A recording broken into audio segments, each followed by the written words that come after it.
Coucou, je vous reprends, on est samedi midi, j'attends mon fils et mon conjoint qui sont partis chez le coiffeur et on s'apprête à aller à la cueillette aux champignons avec un ami à nous qui est un grand tonton de Léon et sa conjointe et puis la grand-mère de cet ami qu'on connaît très bien. Mon conjoint a un petit peu grandi avec eux. Donc voilà, on est trop contents, ça va être super. Et moi, je voulais vous parler de ma lecture de La doublure de Melissa d'Acosta que j'ai terminée hier. Et tant que c'est encore très frais dans ma tête, j'avais envie d'en discuter un petit peu avec vous. Alors dans ce roman, on va suivre Evie qui part donc de son Alsace natale pour rejoindre son conjoint, Jean, qui est un marin et donc qui part durant de longs mois et en fait elle passe 5 années à attendre son retour à chaque fois et il repart et elle attend son retour et elle est un petit peu en pause. Et il s'avère que Jean un jour va revenir et va lui annoncer qu'il part vivre à l'autre bout du monde sans vraiment lui proposer de partir, donc elle comprend bien que c'est un adieu. Et elle va se retrouver à se dire mais ça fait 5 ans que j'attends qu'est-ce que je vais faire aujourd'hui? Elle décide donc de chercher du travail et va rencontrer Pierre, qui lui fait rencontrer sa femme et tous deux lui proposent de devenir l'assistante artistique de donc Clara, qui est donc la femme de Pierre. Il s'avère que petit à petit, elle va se rendre compte qu'en fait on lui demande plus que ça et en effet, à un moment très rapidement, on va lui demander de devenir la doublure. C'est un livre qui sort complètement, j'ai l'impression, de la zone de confort de l'autrice, qui est plutôt une autrice de feel good. Ici, on est vraiment sur un roman, une espèce de thriller psychologique. C'est très sombre, c'est très noir. Il y a beaucoup de sexe, de drogue, d'emprise. Et c'est vraiment un livre qui met mal à l'aise. Moi, il m'a mis mal à l'aise. Sur les points que je pourrais lui reprocher, alors bien sûr c'est pas le fait qu'il m'ait mis mal à l'aise parce que en soi je pense que c'est ce qui est recherché par l'autrice, qu'on tombe très très vite et à fond dans la caricature. Alors dans ce livre, peut-être, en tout cas ce serait à discuter avec l'autrice, peut-être que c'est aussi ce qu'elle recherchait, de justement, elle a peut-être cherché la caricature de l'artiste, chercher la caricature de l'homme soumis, chercher la caricature de ce qui peut se passer dans des triangles comme ça, amoureux, enfin voilà, je sais pas trop. En tout cas, c'est la petite chose qui m'a dérangée. À côté de ça, j'ai adoré la plume de l'autrice, je l'ai trouvée vraiment très bien travaillée. J'ai été complètement prise par l'histoire et pourtant les thrillers psychologiques, c'est pas vraiment mon style. D'ailleurs, les feel good non plus. En fait, je me lançais dans cette lecture un peu mitigée dès le départ et pourtant j'en ressors en me disant que j'ai bien fait de lire ce roman parce que ça a été une incroyable découverte, une incroyable lecture qui m'a un peu ouverte en fait au thriller psychologique parce que j'ai vraiment aimé, j'ai eu du mal à m'arrêter, c'était très addictif, très prenant, très immersif. Donc voilà, j'ai vraiment aimé ma lecture et ça me donne envie de peut-être découvrir tout le bleu du ciel dont beaucoup d'entre vous me parlent. Et je ne me lance jamais parce que je suis pas tellement feel good, que j'ai lu un roman de Melissa d'Acosta qui m'a pas vraiment plu. Mais bon, je me réconcilie avec ce roman, ce roman me réconcilie plutôt avec Melissa d'Acosta. Et donc j'ai bien envie de découvrir tout le bleu du ciel qui est un énorme coup de cœur pour beaucoup d'entre vous. Donc voilà, à voir. En tout cas, une superbe lecture, vraiment, j'ai été complètement transportée et hier j'ai terminé les 150 pages. Voilà, au moment d'aller me coucher, je pensais lire une vingtaine, trentaine de pages et en fait j'ai lu pendant plus d'une heure et demie et j'ai pas réussi à m'arrêter tant que la dernière page n'était pas tournée. Et ce que je peux vous dire, c'est que ça monte crescendo, l'histoire met un peu de temps à arriver et en même temps les bases sont vraiment posées et petit à petit l'histoire se déroule, on est pris dedans et je ne m'attendais pas du tout à la fin. Donc voilà, comme quoi le twist final m'a vraiment plu aussi et je ne peux que vous conseiller de le lire. Il est sorti, je crois, en octobre chez Albin Michel et ça a été une superbe lecture pour moi. N'hésitez pas à me dire si ce roman vous fait envie ou si vous l'avez déjà découvert et donc quel est votre avis sur ce livre. quel est le parallèle que vous pouvez faire avec ces anciens romans. C'est vrai que moi je peux pas trop en parler parce que je n'ai pas tout lu, j'en ai lu qu'un seul et j'ai pas aimé, donc c'est compliqué de faire vraiment des parallèles. En tout cas, je sais qu'elle sort de sa zone de confort au niveau de l'écriture, qu'elle se lance dans un nouveau genre et j'ai vraiment apprécié. Donc je suis très très contente qu'elle sorte un petit peu du genre qu'elle écrit d'habitude et de pouvoir la redécouvrir grâce à ce livre. Profite que j'ai la caméra allumée pour vous montrer la lecture qui va m'accompagner ce week-end, qui n'est autre que Fleurs du désert de Somalie à l'univers des top modèles de Waris Dirie et Kathleen Miller. Il s'agit d'une biographie-autobiographie de Waris Dirie. Je vais vous lire le résumé tout de suite. Waris, excisée selon la tradition, n'a que 13 ans lorsqu'elle décide de s'enfuir et de quitter ses parents, afin d'échapper à un mariage forcé. Après une dangereuse cavale dans le désert somalien, elle rejoint Mogadiscio, puis Londres, où elle devient domestique. C'est alors qu'elle est remarquée par un photographe de mode et que va démarrer sa prodigieuse carrière de mannequin. Avec émotion et sincérité, Waris Dirie raconte les détails de son étonnante histoire, évoquant sans détour les difficultés rencontrées tout au long de cette aventure. Fleur du désert est la troublante confession d'une femme hors du commun. C'est un témoignage qui est sorti il y a déjà pas mal de temps, je crois, pour la traduction française en 98, et qui c'est donc une réédition chez J'ai lu. C'est un témoignage. Un film, je crois, est sorti qui reprend ce roman, justement, où on suit la vie de Waris Dirie. Je ne l'ai pas regardé et je ne le regarderai pas avant dimanche quand j'aurai, j'espère, terminé ce livre. Il fait 300 pages, tout pile. Il est écrit assez petit. Enfin, c'est pas très aéré, donc on verra si j'ai le temps de le lire ce week-end. Je l'ai pris sur ma Kobo pour pouvoir le lire le soir. Enfin voilà, moi ça me permet de pouvoir lire à des moments où c'est plus compliqué d'avoir le roman. Donc voilà, je vous en dirai des nouvelles. Et de toute façon, c'est vraiment une lecture que je veux lire ce week-end, peut-être lundi, mais ne pas trop dépasser. Donc voilà, je me donnerai les moyens de le terminer. Surtout que ce week-end, on n'a pas grand-chose de prévu. Au dernier moment, on va accueillir les champignons, mais c'était pas du tout dans les plans. On avait vraiment prévu de base un week-end où on ne bouge pas, où on reste chez nous, sortir un petit peu parce qu'on a la chance à Paris d'avoir un temps incroyable et il fait chaud. Donc autant en profiter pour sortir un petit peu avec Léon avant voilà, l'arrivée réelle de l'automne et du froid et de la pluie. En tout cas, pour le coup, on sort, donc on verra. Ce soir, rien de prévu, demain, rien de prévu. Donc peut-être beaucoup de lecture et puis de petits moments cosy, parce que j'ai bien envie de ça en ce moment. Voilà, d'ailleurs, je me rends compte que je passe mon temps à boire, pardon, là je ne parle plus de lecture, à boire du thé et du café, et je n'ai pas de bouilloire. Ma bouilloire s'est cassée avant le déménagement, et je n'ai pas eu le temps et les finances pour en racheter une. C'était vraiment pas la priorité. Mais là, il serait peut-être temps d'en racheter une. C'est ce que mon conjoint me disait hier. Tu te fais un café le matin, voire deux, du thé dans la journée parfois, des tisanes le soir. Il serait peut-être temps que tu investisses dans une bouilloire, parce que c'est vrai qu'en soi, ça coûte pas si cher. Mais j'ai dans ma liste de toute façon ce qu'il faut que j'achète assez rapidement, dont une bouilloire et l'ustensile dont je rêve en ce moment, mais en fait je me rends compte que c'est assez cher, c'est un mousseur de lait, mais un vrai mousseur de lait, voilà, donc je vais chercher ça. On va voir si j'arrive à trouver ça la semaine prochaine, parce que je trouve en effet, mon conjoint a raison, que ça devient nécessaire, parce que bon, faire bouillir l'eau à chaque fois à la casserole, c'est un petit peu embêtant, ça la salit pour rien. Donc voilà, je vous raconte un petit peu ma vie, mes déboires, mais en même temps c'est aussi l'objectif du vlog. Donc voilà, je vous fais des bisous, puis je vous reprends très vite. Je vous reprends, on est mardi soir, il est à peu près 19 h. Et je voulais vous montrer un roman que j'ai reçu hier et vous parler de mes lectures en cours, dont une que j'ai terminée ce week-end. Tout d'abord, j'ai reçu de la part des éditions Archipoche Le Palais des Mille Vents de Kate McAllister.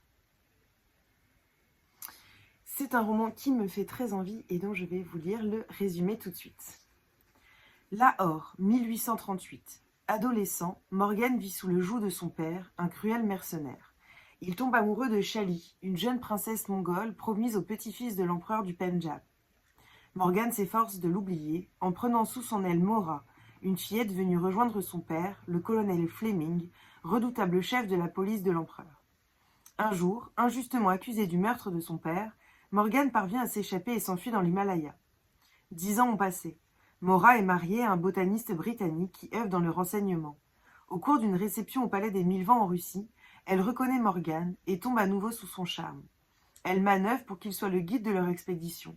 En réalité, une mission de sauvetage de la princesse Shali, veuve et pourchassée par des tueurs. Morgan n'a plus alors qu'un désir, venir en aide à celle qu'il n'a jamais plus oubliée. Après sa trilogie du Lotus Rose, Kate McAllister signe le premier volet d'une nouvelle saga, un voyage passionné de l'Inde à la Russie orientale jusqu'aux confins du Kazakhstan. C'est un roman qui me fait très envie et j'en profite de vous parler de cette réception pour vous dire que j'ai le bonheur, la chance d'être de nouveau partenaire pour l'année 2023 avec les éditions Archipel. Il y a eu un petit changement dans le partenariat et donc maintenant voilà, je suis plus seulement partenaire de Archipoche mais également de Archipel. Donc merci Mylène si tu passes par là, c'est vraiment une super belle maison d'édition et Mylène est absolument... elle est extrêmement gentille, bienveillante, toujours de bonne humeur et ses mails me font beaucoup rigoler. Donc voilà, c'est un vrai bonheur, je suis super contente et j'ai hâte de lire ce roman. Ensuite, je voulais vous parler d'un livre qui m'a beaucoup secouée et dont je pense je vais avoir du mal à vous parler. Il s'agit de Fleurs du désert de Somalie à l'univers des top modèles de Waris Dirie et qui a été, je pense, écrit par Kathleen Miller. En fait, Waris Dirie, il s'agit ici de son témoignage. Je vous en ai parlé, je pense, un petit peu, mais c'est une jeune femme qui est donc originaire de Somalie, qui fait partie d'un peuple nomade, qui va être excisée à l'âge de 3 ans, je crois, ou 5 ans, et qui va être promise en mariage pour, je ne sais plus, contre 4 ou 5 chameaux à l'âge de 13 ou 14 ans, à un vieil homme. Et en fait, Waris décide de s'enfuir, décide de ne pas s'enchaîner en fait à cette vie et donc prend le large. Elle part dans la ville et à force de courage et de chance et de plein de choses qui se dressent sur son chemin, cette jeune femme va se retrouver en Angleterre en tant que domestique d'abord, puis elle va au détour de sa vie, elle va rencontrer notamment une femme et un homme. Et cet homme, en fait, n'est autre qu'un agent qui va la faire devenir top modèle. C'est un témoignage extrêmement poignant. Samedi soir, j'avais rien de prévu, j'ai lu énormément et en fait j'ai terminé ce roman à 2h30 du matin. C'est pas un roman, c'est un témoignage. Je l'ai terminé à 2h30 du matin, je n'arrivais pas à arrêter, j'avais besoin de connaître la suite, envie de connaître la suite et en fait je crois que j'étais prise complètement dedans. Alors je vais pas vous cacher qu'il y a des petites choses qui m'ont un peu interpellée, mais en même temps c'est aussi le propre du témoignage. Dans le roman on met des émotions, on essaye de travailler les situations, de les rendre en fait de faire ressentir des émotions au lecteur, qu'elles soient bonnes ou mauvaises d'ailleurs, mais dans le roman c'est souvent aussi ce qui est recherché. Là c'est vraiment un témoignage qui est brut, il se part pas de faux semblants, il y a pas de c'est pas un témoignage où on essaye de dire autrement quelque chose d'horrible, non, on n'enjolive pas la réalité et donc c'est très brutal. Il y a des scènes qui ont été très très dures à lire et en même temps c'est d'une telle nécessité. En fait, Waris Dirie, de sa place de top modèle, elle s'est rendue compte qu'elle avait une certaine notoriété qui lui permettait d'avoir un certain pouvoir et elle est devenue ambassadrice à l'ONU contre les mutilations sexuelles féminines. Et voilà, c'est un témoignage qui m'a beaucoup touchée. Il faut savoir que j'ai fait des études de psychologie et notamment en master, je me suis dirigée vers une mention, une spécialité sur le transculturel et sur les traumatismes, mais notamment sur le transculturel. Donc sur les différentes cultures et le fait de vivre avec différentes cultures en même temps. Donc voilà, quand on déménage, quand quelqu'un vient vivre en France, il a sa culture et il a aussi la culture de la France et donc il s'accommode des deux sans perdre la sienne, il va aussi intégrer l'autre, enfin bref, voilà, c'est un petit peu tout ça le transculturel.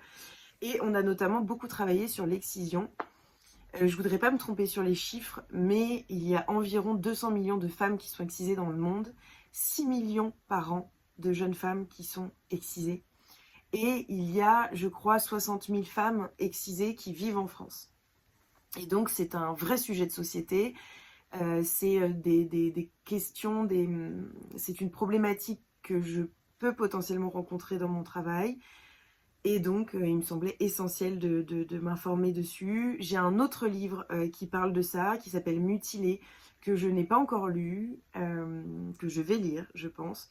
Mais c'est vrai que voilà, c'est extrêmement dur. En tout cas, j'ai eu la chance de découvrir ce témoignage qui est d'une grande force, qui est totalement nécessaire et qui est très juste en fait. Et donc, bien sûr, par son authenticité, justement, c'est brutal et parfois les faits sont un petit peu mis comme ça.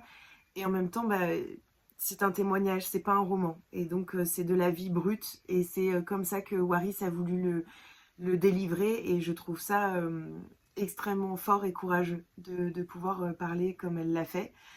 Il faut savoir qu'il y a un film qui est sorti. C'est l'autrice elle-même dans le prologue. Enfin, l'autrice. C'est Waris dans le prologue qui en parle. En disant que en fait, elle a vu ce film avant sa sortie. Et que, alors j'essaye en fait de retrouver le moment où elle en parle. Lorsque j'ai visionné le premier montage du film dans un studio de Munich en février 2009, j'ai été profondément ébranlée. C'était étrange de voir ma propre vie défiler à toute vitesse sur l'écran.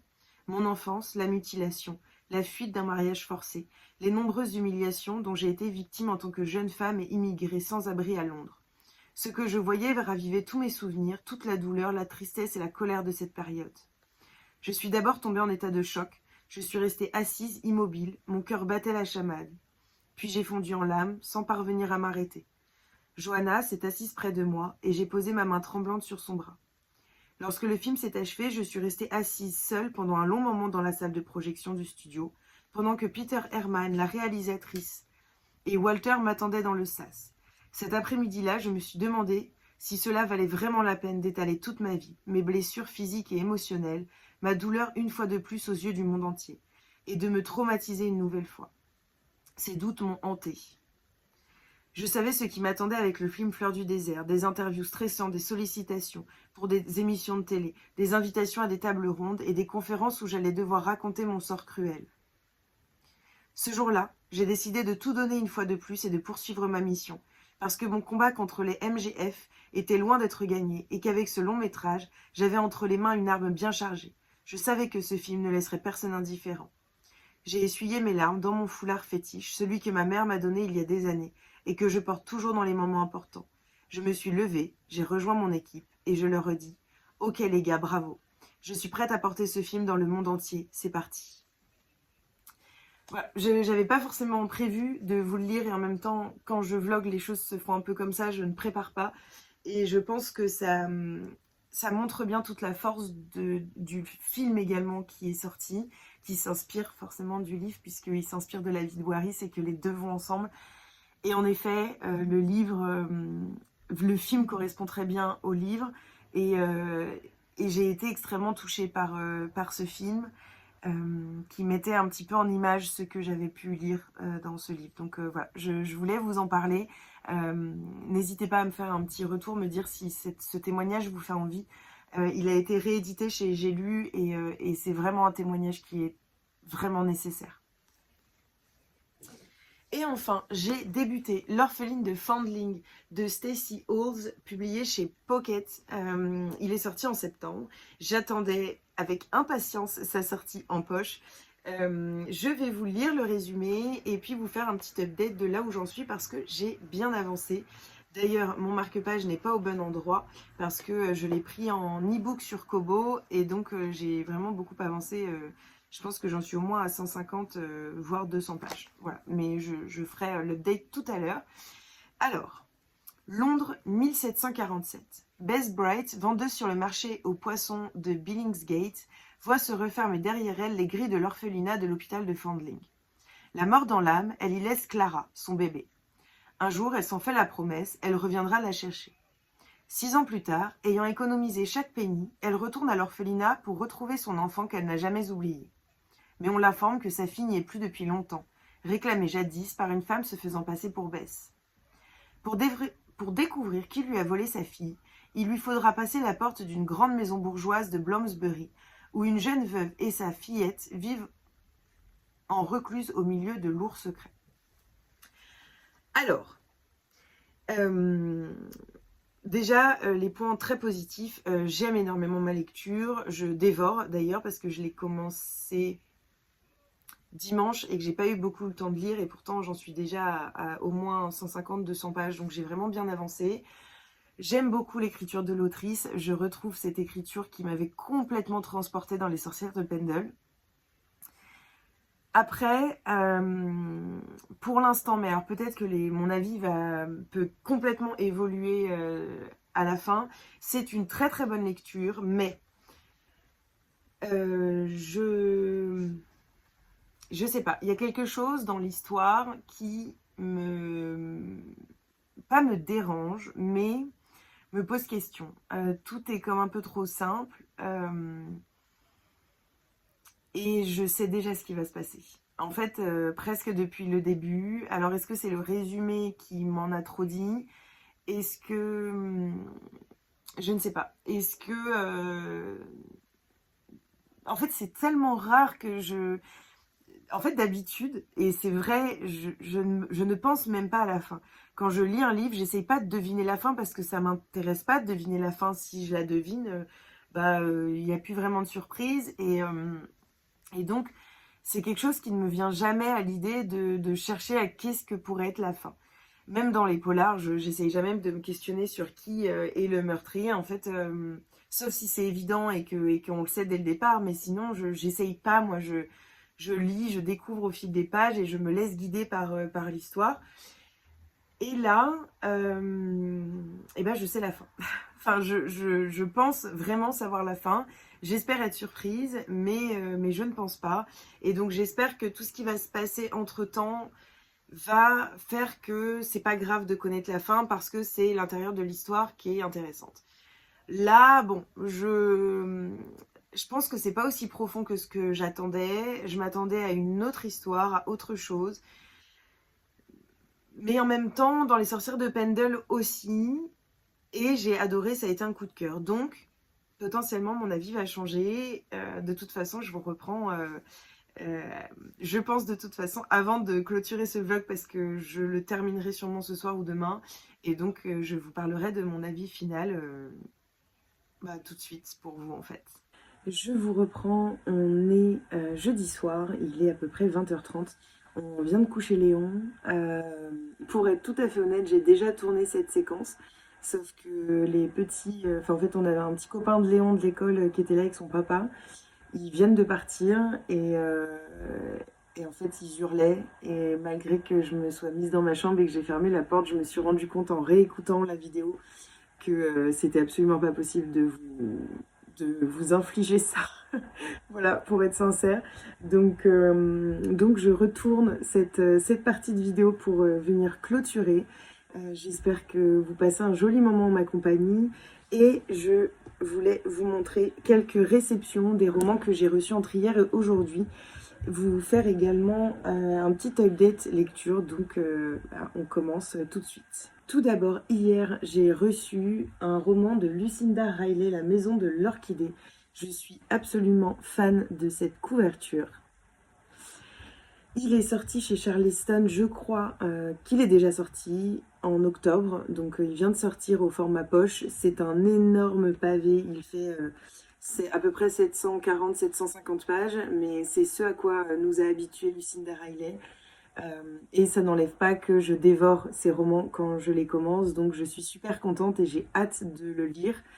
Celui-ci, je l'ai mis dans ma pile à lire de décembre, enfin en tout cas de la période décembre-janvier. J'ai très envie de le lire à ce moment-là. C'est vrai que l'écriture de Lucinda Riley est très belle, très fluide et surtout très poétique. Et ces histoires me transportent complètement.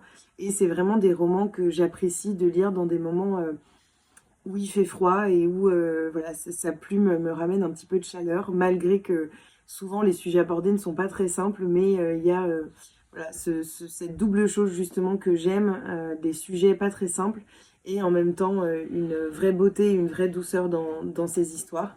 Je vous lis le résumé tout de suite. Wharton Park. Julia Forrester n'a jamais oublié les étés idylliques de son enfance. Passé à arpenter la somptueuse propriété où son grand-père prenait soin des plantes, exotiques si rares dans cette région du Norfolk. Aussi, est-ce tout naturellement qu'elle vient y chercher refuge, après le terrible drame qui a bouleversé sa vie. Mais si ces terres sont chargées de souvenirs, Julia ne tarde pas à découvrir qu'elle abrite également bien des secrets. C'est dans le journal intime tenu dans les années 1940 par son aïeul qu'elle perce peu à peu le mystère d'une histoire d'amour qui a presque détruit le domaine plus de 50 ans auparavant. Vous savez à quel point j'aime Lucinda Riley, notamment parce que je trouve qu'elle elle sait parfaitement manier la double temporalité et moi j'adore ça parce que j'aime ces histoires qui sont et ancrées dans le présent et qui nous ramènent à une espèce d'histoire transgénérationnelle. Ça m'intéresse beaucoup et je trouve qu'elle le fait parfaitement bien. Donc j'ai hâte de le lire. Je sais qu'il est sorti il y a déjà pas mal de temps, que vous êtes sûrement plusieurs à l'avoir déjà découvert ou que vous l'avez déjà dans votre palle. N'hésitez pas à m'en faire un petit retour parce que ça m'intéresse beaucoup. J'ai également reçu un roman d'une autrice dont je vous ai déjà beaucoup parlé ici. Il s'agit d'un roman de Lisa C. À l'ouest de la montagne, le portrait fascinant d'une société énigmatique. C'est un roman donc de Lisa C, l'autrice notamment de 2 romans dont je vous ai parlé récemment ici en vlog. Il s'agit de l'île des femmes de la mer et La mémoire du thé, qui sont 2 romans que j'avais adorés. Pour le coup, La mémoire du thé a été une incroyable lecture, mais L'île des femmes de la mer a été un vrai coup de cœur qui me hante encore. Et donc, je ne pouvais pas passer à côté de ce roman qui sort en poche chez J'ai lu. Je vous lis le résumé tout de suite. Une plongée magistrale dans la Chine contemporaine. Alors que David Stark ouvre un cabinet d'avocats à Pékin, son amante, la détective Liu Ulan, reçoit un message urgent d'une de ses vieilles amies. Celle-ci la supplie d'enquêter sur la mort suspecte de sa fille, employée dans une fabrique de jouets, que le nouveau client de David, Tartan Entreprise, s'apprête à acquérir. Infiltrée dans l'usine, Ulan se retrouve confrontée à un passé qu'elle tente de fuir depuis longtemps, tandis que toutes les pistes désignent le client de David. Avec son habileté habituelle et sa connaissance incomparable de la culture chinoise, Lisa C nous livre un roman captivant sur les paradoxes d'une société fascinante.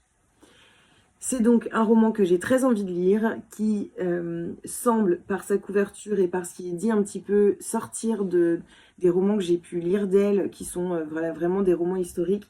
Là, j'ai plutôt l'impression que c'est une espèce de thriller, en tout cas de roman un petit peu sombre, un petit peu noir. J'ai vraiment hâte de la découvrir dans ce genre et je pense que je vais le lire assez rapidement parce que c'est exactement le genre de lecture que j'aime lire en automne, donc je vais pas louper le coche et je vais le lire en automne, donc d'ici fin novembre je pense qu'il sera lu et donc je vous en reparle très vite dans un prochain vlog. J'ai également reçu de la part de J'ai lu, et c'est un témoignage pour le coup que je pense lire là dans les jours, semaines qui arrivent.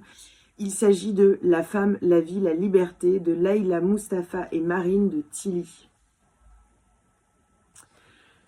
Il est écrit Au cœur du chaos, la mère courage de Raqqa raconte. C'est un témoignage qui me semble complètement nécessaire et qui me fait très envie depuis sa sortie en grand format. Et donc je ne pouvais pas passer à côté. C'est un témoignage qui fait à peu près 200 pages, qui doit, j'imagine, se lire assez vite.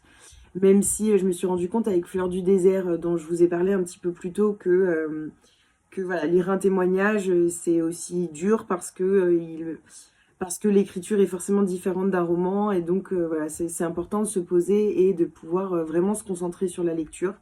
Je vais vous lire le résumé.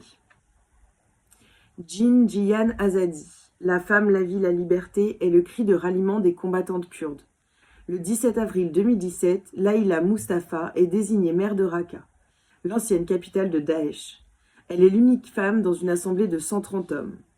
Qui mieux qu'elle, l'enfant de Raqqa, ingénieur en génie civil, non écarté mais engagé par choix et par nécessité, pour reconstruire les ponts, les écoles, les mosquées, les hôpitaux, soufflés par les bombardements. Qui mieux qu'elle, la Kurde qui a grandi chez et avec les Arabes, pour renouer les liens qu'on disait impossibles. Laïla n'est pas une combattante, elle n'a pas fait la guerre, mais elle a fait la paix. Une paix fragile, douloureuse et sans cesse menacée. Celle que l'on nomme aujourd'hui la mère Courage se démène pour reconstruire sa cité et rêve d'une Syrie démocratique. Kurde musulmane née à Raqqa en 88, Laïla Mustafa est l'actuelle commère de l'ex-capitale du califat. Marine de Tilly est grand reporter et critique littéraire au Point. Elle s'est rendue en Syrie pour suivre Laïla Mustafa et en a tiré ce livre, ainsi que le film documentaire 9 jours à Raqqa. Je vous en reparle donc très rapidement. Je voulais également vous présenter en quelques minutes une Lattebox. Je ne m'attendais pas du tout à la recevoir, c'est une surprise de Lattebox parce qu'on a eu un petit partenariat notamment en lien avec les éditions. J'ai lu pour la box sur Paulo Coelho. J'avais beaucoup aimé, j'avais déjà reçu l'année dernière une de leurs box également pour pouvoir découvrir. Et là, j'ai eu le bonheur de recevoir dans ma boîte aux lettres Lattebox du mois d'octobre qui, j'avoue, me faisait très envie sur les réseaux sociaux. Donc, je suis très très heureuse de l'avoir reçue. La box est absolument sublime. Elle va rejoindre ma bibliothèque très très rapidement parce qu'elle est vraiment très très belle. Je vais vous montrer un petit peu ce qu'il y a dedans. Alors, déjà le cahier des saveurs. Et j'aime toujours beaucoup le design de ce petit cahier, de ce petit dépliant, où tout est bien expliqué. Je vous mets ça, ce sera un petit peu à l'envers. Et je trouve ça très beau, je trouve que c'est très bien fait, que vraiment il y a un vrai travail qui est fait autour de ça et je trouve ça vraiment super parce que je prends plaisir à le lire, à découvrir le thé, l'histoire, etc. Et alors là, pour le coup, les designs des sachets de thé, je suis complètement fan. Donc je vais même essayer de ne pas trop les abîmer pour pouvoir les réutiliser. On a rose de thé, thé noir de Chine, pétales de rose. On a également thé blanc de Chine, Bei Mudan. Et on a du thé vert du dragon. Les designs sont vraiment trop trop beaux. Et alors celui-ci c'est mon préféré. Je vous l'ai déjà montré mais il est magnifique. On a également des petits gâteaux. Et puis, comme d'habitude, on a plein de petits thés différents. Du daman frère avec une tisane, du thé vert et carcadet aromatisé saveur passion framboise.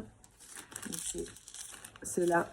On a également, autant vous dire que je suis joie parce que le temps commence à se rafraîchir, il commence à pleuvoir. Et il prévoit de la pluie toute la semaine prochaine. Donc, avoir plein de thé, c'est plutôt très bien. On a ici également des créations françaises. La route des comptoirs. Avec du thé noir et du thé vert. Et du thé compagnie coloniale. Thé vert et fruits rouges. Thé noir de Chine et thé vert de Chine et fleurs de jasmin. On va se régaler. Et puis quand j'ai des copines qui viennent ou ma maman pour le goûter, ma mère adore le thé. Donc je vais pouvoir lui faire découvrir plein de thés différents. Et ça, c'est vraiment trop chouette. Voilà. Oh, regardez l'intérieur de la boîte. Non, vraiment, le travail de la T-Box est incroyable. Et puis en fait, cette boîte, je ne sais pas si vous connaissez, mais en fait, ça s'enlève. Ce qu'il y a à l'intérieur faire un petit peu les compartiments de thé, ça s'enlève et donc après en fait on gagne juste une très belle boîte dont on peut se servir pour plein de choses diverses et variées et notamment pour décorer un petit peu son intérieur et ça c'est trop chouette. Et je vais terminer quand même par vous parler de ma lecture terminée. Je l'ai finie tout à l'heure au café avant un petit rendez-vous que j'avais cet après-midi. Il s'agit de L'orpheline de Foundling de Stacey Halls qui est publié chez Pocket. Je vous ai déjà lu le résumé, donc je vais tout de suite aller à l'essentiel. C'est une superbe lecture. J'ai retrouvé ce que j'avais aimé dans Les Sorcières de Pendle. L'écriture de l'autrice est très fluide, elle nous immerge complètement dans les décors, dans les bâtiments, etc. Enfin, vraiment, j'aime beaucoup. Ces personnages sont travaillés de telle sorte qu'ils ont vraiment des personnalités auxquelles on s'attache ou pas du tout. Voilà, c'est soit on les aime pas du tout. Et là-dedans, elle a vraiment réussi parce que il y a un personnage que j'ai beaucoup aimé, deux personnages même que j'ai beaucoup aimé. Et puis, il y en a qui m'ont énormément agacée et dont j'avais du mal à... J'avais vraiment du mal à les suivre. Notamment, je dis ça parce que dans ce roman, en fait, on va suivre Bess, une grande partie du livre, mais on va également lire en parallèle l'histoire de Alexandra. En fait, on a les deux points de vue qui se suivent, donc l'histoire continue, mais à un moment, on change de point de vue, on retrouve le point de vue de l'autre personne. Et c'est vraiment extrêmement intéressant. J'ai trouvé ça très très bien construit, très bien fait. Et j'ai trouvé que ça arrivait vraiment à des moments, des vrais bons moments qui permettaient de donner de la profondeur en fait à ce qui se passait, aux événements qui pouvaient se produire. Donc j'ai beaucoup aimé, je suis vraiment vraiment contente de l'avoir découvert. Si j'avais quelque chose à dire sur ce livre, c'est que je savais la fin. Voilà, je m'étais doutée de la fin je dirais dès les premières 50 pages à peu près. Enfin, en tout cas, je me doutais de ce qui allait se passer. J'avais une idée et souvent, c'est ce que je vous disais un petit peu plus tôt, souvent quand j'ai une idée, c'est que vraiment, il faut que ce soit évident parce que moi, je suis pas du tout à chercher qu'est-ce que pourrait être la fin. Ça m'intéresse pas vraiment, donc voilà. C'est la seule chose que j'aurais à dire sur ce livre, mais ça reste une superbe lecture. Et j'ai vraiment hâte de découvrir d'ailleurs son dernier roman qui est sorti récemment. Je ne sais plus chez qui. Est-ce que cette autrice est éditée chez Michel Lafon et je crois que c'est La Nurse du Yorkshire. Mais c'est ça. La Nurse du Yorkshire qui vient de sortir chez Michel Lafon en 2022. Donc bon, je ne pense pas que je craquerai sur la version grand format tout simplement parce que j'ai les deux premiers en petit format et que je sais très bien, pertinemment, que de toute façon j'achèterai le troisième en petit format. Donc autant attendre, de toute façon j'ai une grosse pile à lire. Donc voilà, j'attendrai patiemment pour lire son prochain roman quand il sortira, j'imagine, chez Pocket l'année prochaine ou en tout cas dans quelques mois. Voilà.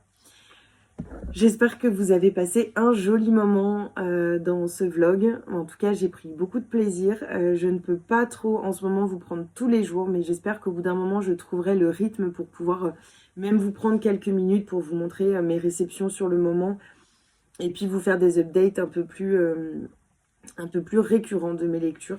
En tout cas, je vous fais des gros bisous. N'hésitez pas à mettre un petit pouce si vous avez aimé, à commenter la vidéo pour parler un petit peu avec moi, papoter. C'est pour ça aussi que je fais ça. Et puis à partager sur les réseaux sociaux parce que voilà, c'est comme ça que la chaîne se fait connaître. Donc voilà, je vous souhaite une très belle semaine et puis à bientôt.